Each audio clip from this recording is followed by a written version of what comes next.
Hi guys, I'm Chris and I'm a certified RV technician for Unique Camping and Marine. You might recognize me from other Unique videos which we did on the black and gray water holding tanks inside of your RV, and I'm really excited because in this channel we're going to be doing deep technical dives on how to fix things in and around your RV. I am a certified RV technician through RVTI and I am a registered technician through NRVTA. I also spent 15 years in the field fixing major appliance brands in people's houses from the likes of Sub-Zero and Wolf to Whirlpool, Maytag, and Bosch. I'm certified in all of those as well. And then I am also a NATE certified HVAC technician, and I did work in the field on HVAC as well. My final claim to fame is I also do septic systems. I am a certified technician for those as well. So as we dive into these videos, we're going to be hopefully making you a little bit more self-sufficient inside of your RV. And I'm going to be starting today with this Thetford toilet, and we're going to be taking apart the individual components to show you how they come apart and which ones can and cannot be replaced, so you will understand how to do that on your own rig. Now, we have done a similar video before on Dometic toilets, and we're gonna link all of those down in the description below. But let's get started.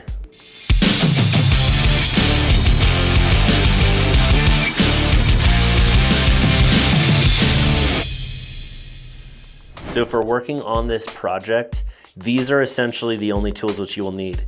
I'm using just the plier tips on this. This is a set of wire strippers and it does a whole bunch of other functions as well too, but I'm only just using the tip on this to compress my hose clamps in order to get them off of there.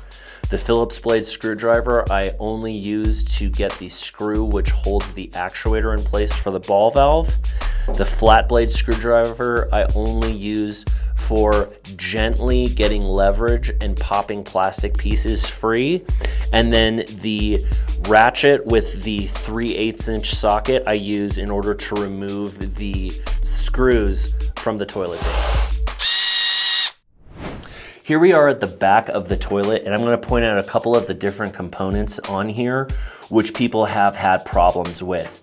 So right here up at the top, this is the vacuum breaker, which is where the water gets broken from vacuum before it sprays inside of the toilet bowl. You can see there's a clear connection hose back here. These sometimes leak and need to be replaced. So that's why we're going to show you how to take this thing off and how to put it back on. The back here we have the water valve connection point, and these can also leak. Sometimes it's from the threads themselves, but if you're getting a drip from the back side of this collar here, unfortunately the only thing which you can do is replace the base. We'll also be showing you how to take that off. There's some components inside of here which we'll dive into a little bit later on, but another piece to point out back here which is really helpful, especially when you're looking up parts when it comes to your RV toilet, is gonna be the model and serial number tag. Right down here at the bottom, it's got basically all of the information which you would need in order to look up what kind of toilet you have, and that can help you a lot when it comes to ordering parts. So I'm going to start by getting ready to separate the base from the actual toilet bowl here. And in order to do that, I'm going to want to disconnect the vacuum breaker. Since this is going to be a part which you may need to replace, we're gonna walk you through the different steps which is required in order to get it off of there completely if you do need to replace it. So this has a clamp on here which I'm going to depress with a set of pliers and just slide it down. A lot of the things when it comes to fixing your own stuff comes to knowing how much force to apply to things, because you can really easily break some of these plastic parts.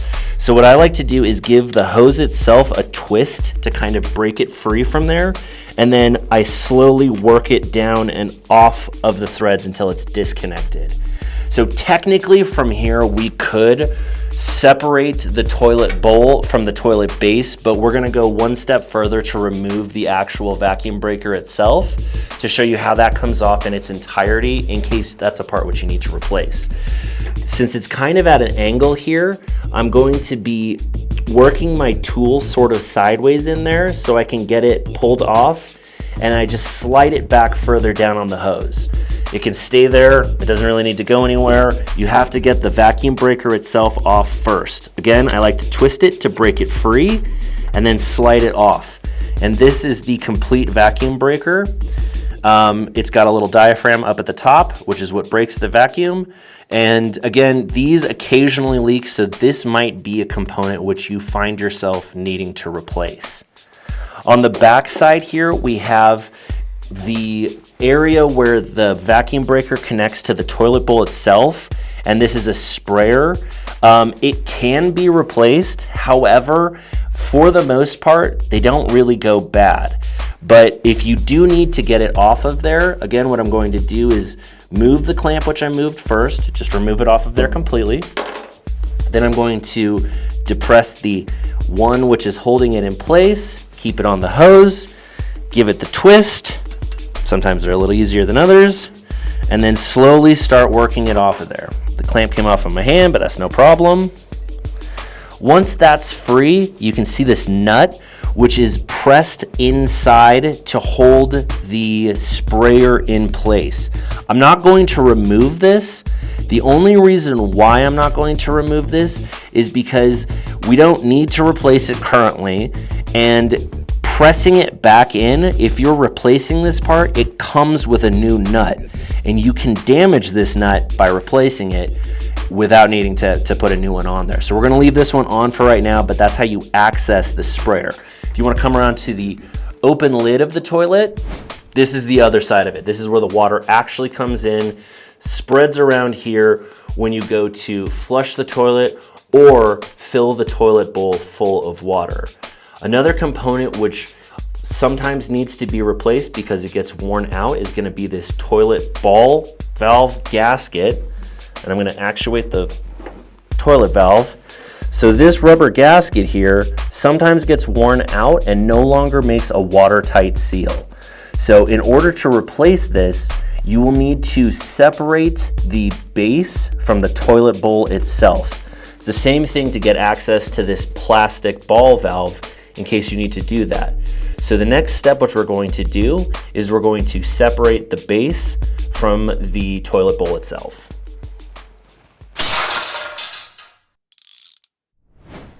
Here's how you install the vacuum breaker on a Thetford toilet. What I'm going to do is I'm going to start by preloading my hose with one of the clamps.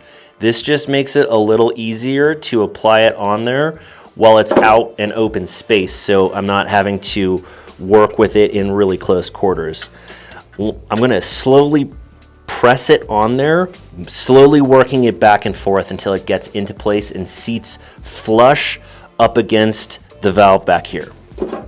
From there, I'm going to move my clamp into place, make sure that it is seated correctly. So when you put one of these style of squeeze clamps on there, you're gonna wanna make sure that it's actually all the way around the plastic itself. That's its best chance to actually make a good seal on there.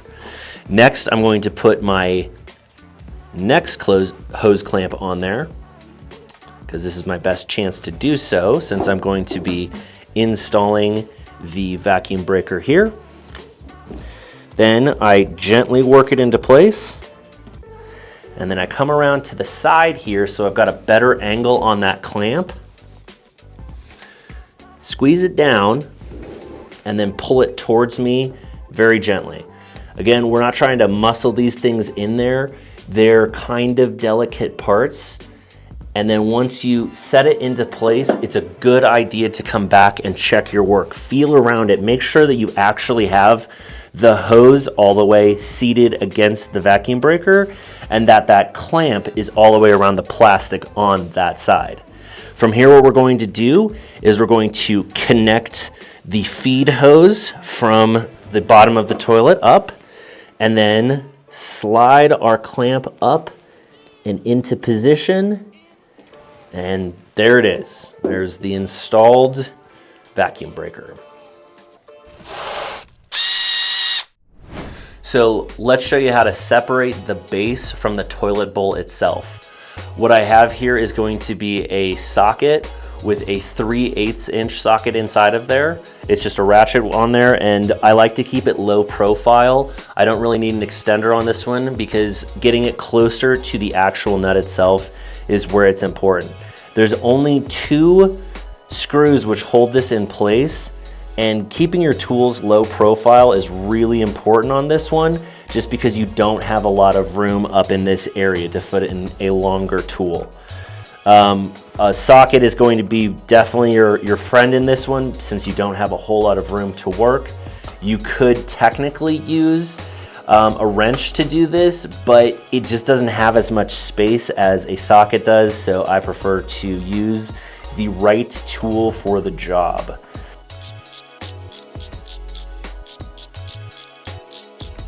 Here's one of the mounting screws.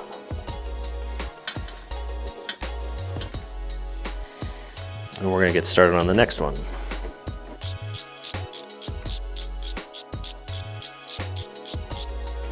Another thing which you can do here, which is really helpful, is once you've gotten it so the ratchet is no longer ratcheting the way which it kind of needs to, you can actually pull the socket itself off of there and have way more leverage to unthread it by hand.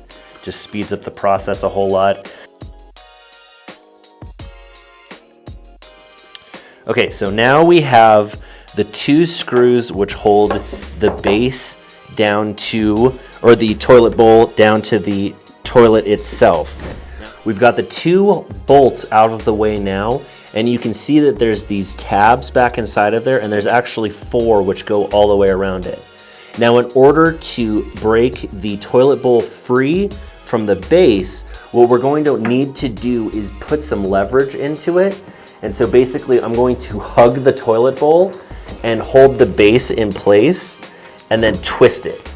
Once you twist it, it should separate from the porcelain, and you can slowly work it off and free from there.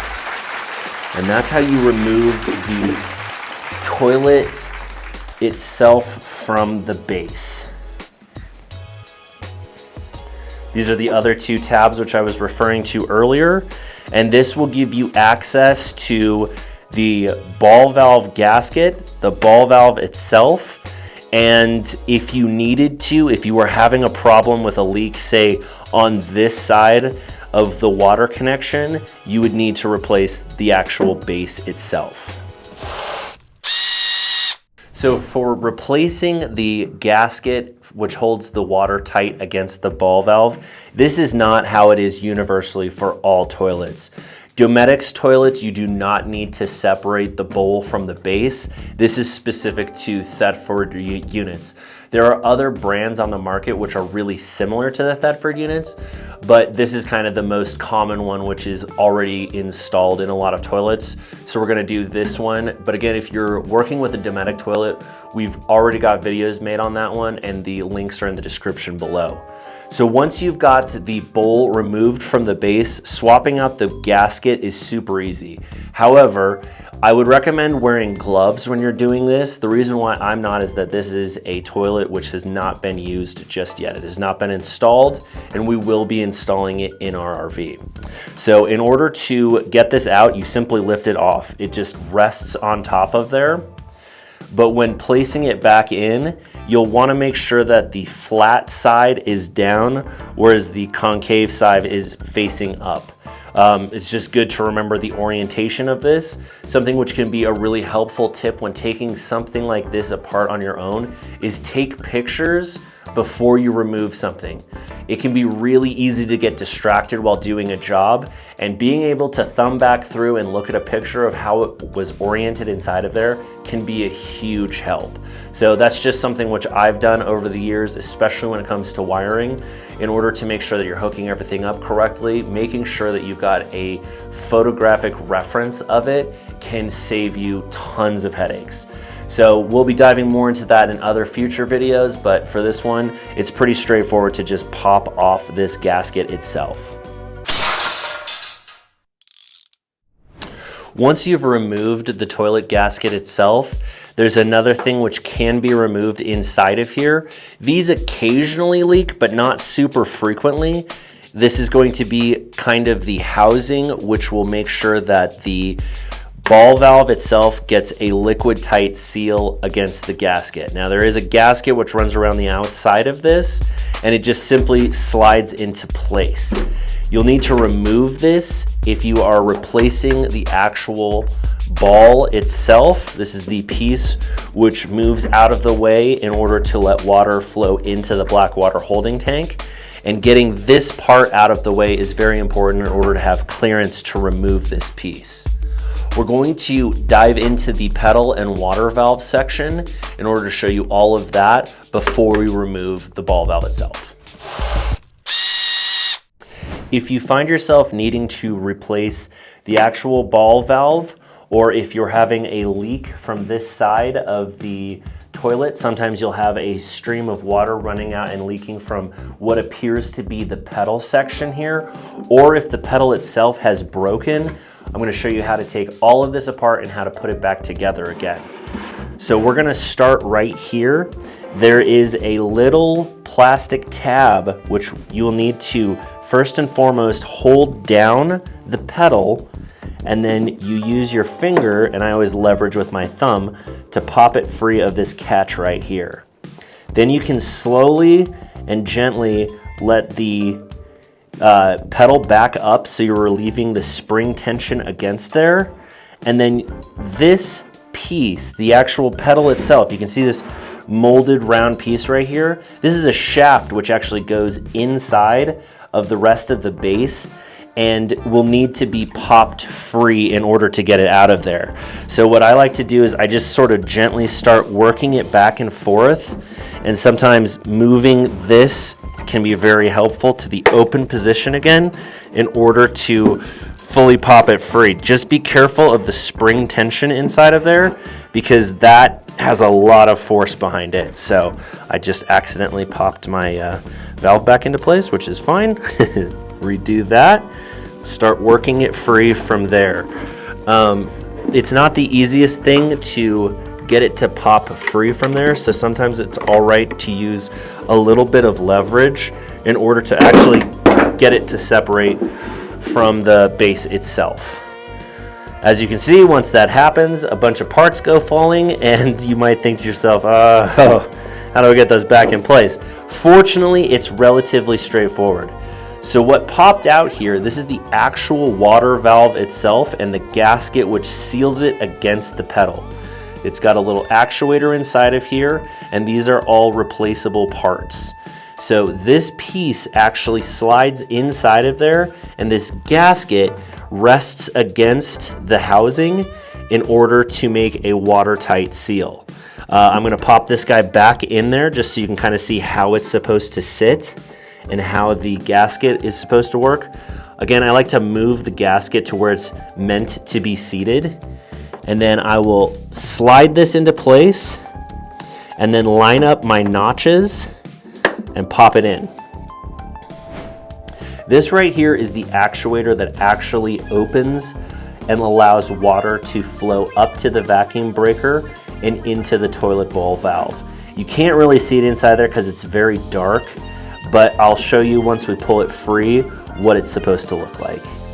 With the water valve and actuator removed, you can see that there's a gasket inside of there, which definitely needs to be in place because that is what is sealing the water inlet from the valve itself. And what the valve is doing is as you move the pedal, the actuator will either block off that gasket to allow water to remain from flowing into the toilet bowl, or as you move it, it will expose this chamber, which will let water flow through this area and up to the vacuum breaker itself.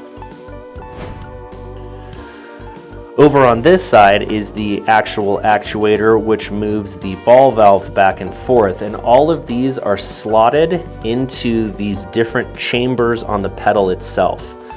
This was the little piece which was holding it in place that I had to pop free when everything went everywhere. But this is what's actually holding the pedal against there. They were kind enough to let us know which chamber the spring goes into, and then it's pretty obvious where the actuator for the ball valve goes is right in this chamber, and then the actuator for the water valve itself is in this chamber. So as you move the toilet flush pedal down, what will be happening is it's going to be actuating both of these things at the same time. And it's using this heavy spring in order to pop back into place once it's done. Always be careful when working with springs. This is under a lot of tension, and if it were to break or pop free, it can do some damage. So just be really careful when working around springs. So we were discussing how to get the ball valve itself out of there, and what you will need to do is get a screwdriver with a Phillips head screw inside of there in order to undo this actuator from the ball valve itself. So we'll do that right now. So here we have a Phillips head screwdriver. I'm going to slide it down into here, feel around for the actual Phillips head itself. You're kind of doing this blind, so if you go by feel, it is much easier. Once you've got it seated inside there, I like to hold the ball valve itself so you can start backing out the screw.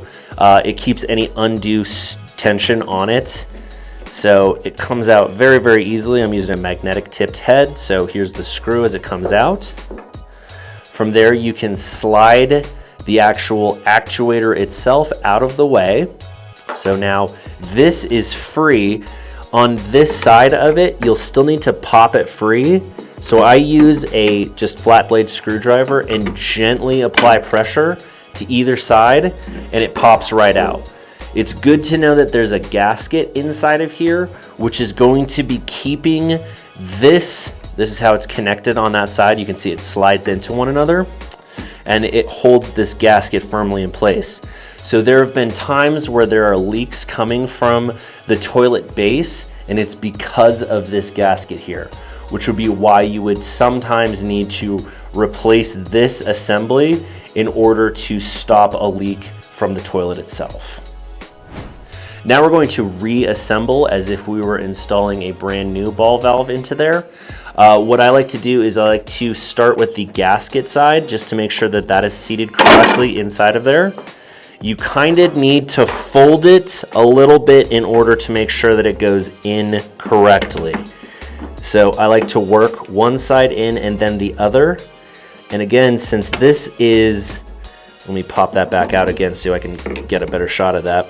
Since this gasket is actually holding water back inside of the toilet, you want to make sure that that is going correctly inside of there. You don't want it to fold or pop out. So I gently work that side in, and then I popped this side in afterwards. So it's important to make sure that this piece is oriented correctly with this, because you can put it in incorrectly and it'll cause the whole mechanism to not line up the way which it's supposed to. So I like to orient it so this is in the open position. I slide my actuator in there. It's right at the very bottom of the stroke, and then I move this back and forth to make sure that there's no binding against the gasket or no binding against the housing itself. Once I've got that in there correctly, I highly recommend using a magnetic tipped screwdriver for this, simply because you're stabbing it into a long channel, and without a magnetic tip, it can be extremely frustrating to get that lined up. So I like to turn the screwdriver as though I was unthreading it rather than just starting to thread it. As I do that, I'm applying a small amount of pressure on the screwdriver facing in towards the screw. While I'm going in reverse thread, you can hear it click into place, and that will let you know that you are ready to thread the screw in without any fear of cross-threading it. And that is a huge tip when it comes to putting metal screws into plastic. They love to cross-thread, and that can cause you headaches, leaks, and problems all over the place. Again, we're only applying as much force as necessary for this. We still need it to move freely, so I like to get it snug and then give it about a quarter turn in order to tighten it. I'm not wrenching on it, I'm not putting any weight into it. I just want to make sure that it's snug and that it's fitting against there. And you can use the screwdriver itself to help actuate it in order to make sure that it's in there. Now, I've gone ahead and placed the water valve back in there, but it is much easier to get everything oriented if it's not clicked into place. So I just pop it down and let it kind of sit in the downward position.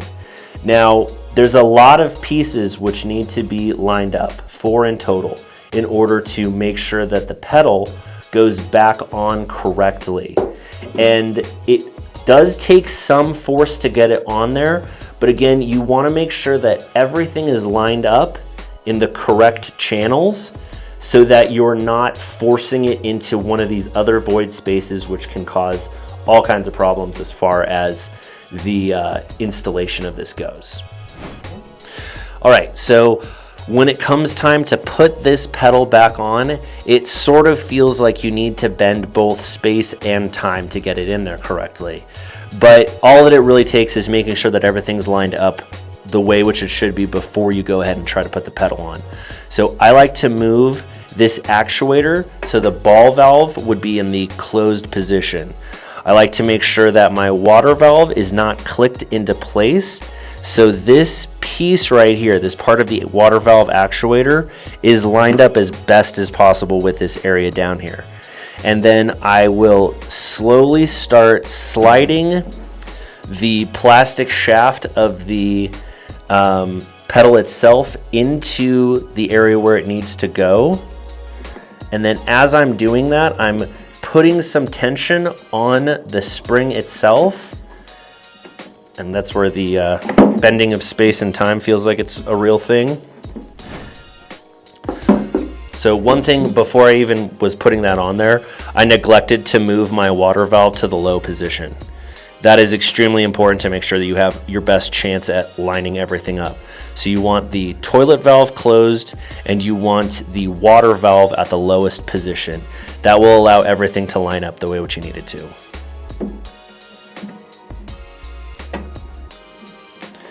Then you give the toilet pedal a little bit of a twist to put some tension on the spring itself, and then you can slowly work the pedal back into its place, and it should make a very satisfying click once it is in there. From there, you can flush the toilet bowl or hit the pedal again, and that allows you to click the water valve into place as well, so it snaps up against this area. And there you have seated everything, and then you can give it a test run, and you should have motion from the ball valve itself, and you can physically watch the water valve actuator do its thing as well. So now it's time to put the final pieces of the puzzle back together so we can put the toilet bowl back on the toilet base. We're going to want to put our little guide here with the gasket facing face down towards the bottom of the toilet. Press it into place, make sure that it's nice and snug around there. And then you're going to want to put your ball valve gasket and just rest it on top. I always like to give everything a quick test before I put stuff back together again. Everything's working the way which it should, so I should be able to now put the toilet bowl back on the base. Now we're ready to put the toilet bowl back onto the base. I'm going to look through the hole at the back of the toilet so I can see at least 2 of the tabs as I place it down inside there. It's going to come down at an angle, and you can see that everything is aligned there. Before I twist it into position, I like to make sure that the toilet bowl itself is sitting flush against the base. I see that that's the case right now, so I can give it a very gentle twist, and everything locks into place. Check front and back. So I like to put some weight down on the base and try to lift the toilet bowl free of there, checking to make sure that nothing is easily pulling free. You might be able to see a small gap in between there as you're pulling up on it while you're testing, but so long as it's not like one section is completely pulling free, you should be good to go. The next step is going to be reattaching the toilet bowl to the base, and I'm just going to be using my 3/8 inch ratchet and socket in order to reinstall these screws back inside there. Again, we're using metal screws going into a plastic base. I don't ever like to dive into something and start just wrenching on it without lining everything up first. It just saves a lot of parts and a lot of headaches. So what I will do is, this one's more of a feel than the sound of the click, but I'll back thread it until I feel the screw drop ever so slightly. Once I feel that, I should be able to very easily hand thread the screw back inside of there. I shouldn't need to have a wrench, and that, if you need to have a wrench right away, you're probably cross threading it. So once I get that started on there, and I know for sure that it is lined up and is being threaded in there correctly, I'm going to go as far as I can with my hand, because I am a paranoid person and I like to make sure that I only need to do the job once. So once I've got it in the position and I've moved it down to where the socket is useful, then I can just start tightening it down. Now that we're down to the bottom of the thread depth, we don't want to wrench on this. We don't want it to crush into it, because again, we're using metal into plastic, and there's a lot of damage which you can do if you over tighten screws, metal screws going into plastic. So in order to avoid that, what I like to do is I like to get it snug and then just give it a quarter turn more, no more. I don't like to go any further than that. It is plenty to hold the nut and, or the washer down and in place without having any need for separation. It's not a great idea to really wrench on these things, because again, you can thread out the plastic piece very easily if you apply too much force, which is also why I like to use a really short handled wrench or socket. The reason for that is it doesn't allow me to have tons of torque like if I was using a large one. Granted, if you only have a really long one, use whatever you got. I'm not above that in any way, shape, or form. But personally, I try to use the right tool for the right job, just to ensure that I'm not applying way too much torque to a thing. Because with a really long-handled ratchet, you can feel like you're just putting in a tiny amount of pressure to it, and it's way over torquing the screw. So I prefer to use a small handled one for a job like this. But again, if you only have a long handled one, I understand. Just be really careful when you're tightening it down. I'm going to do the same thing with the other screw which holds it in place. If you need to use the ratchet right away, you probably are about to cross thread it, and you should stop, back up, and try again for sure. All right, so we've tightened down the screws. Now it's time to check our work. Always very important to do so. Just make sure that the base does not separate from the toilet bowl in any way, shape, or form. Put your palm down on the base and lift up all the way around the bowl, just to make sure that it's not coming loose or free. It's just a really good way to make sure that everything is lined up the way which it should be. Again, from this angle, you can see a gap. That's just sort of the way which the toilet was made, and there's no getting around that unless you wanted to throw a bead of silicone on there, but that's kind of your choice. The final piece which we need to install in order to finalize the connection in between the toilet bowl and the toilet base is going to be to reconnect the hose that runs from the toilet base up to the vacuum breaker. So I'm going to gently work it onto the end of it, and gently work it onto the end of this side, and then from there I'm going to squeeze my clamp so that it slides up and over onto there. I can see that it's well over the plastic, and then the same thing goes with the vacuum breaker side.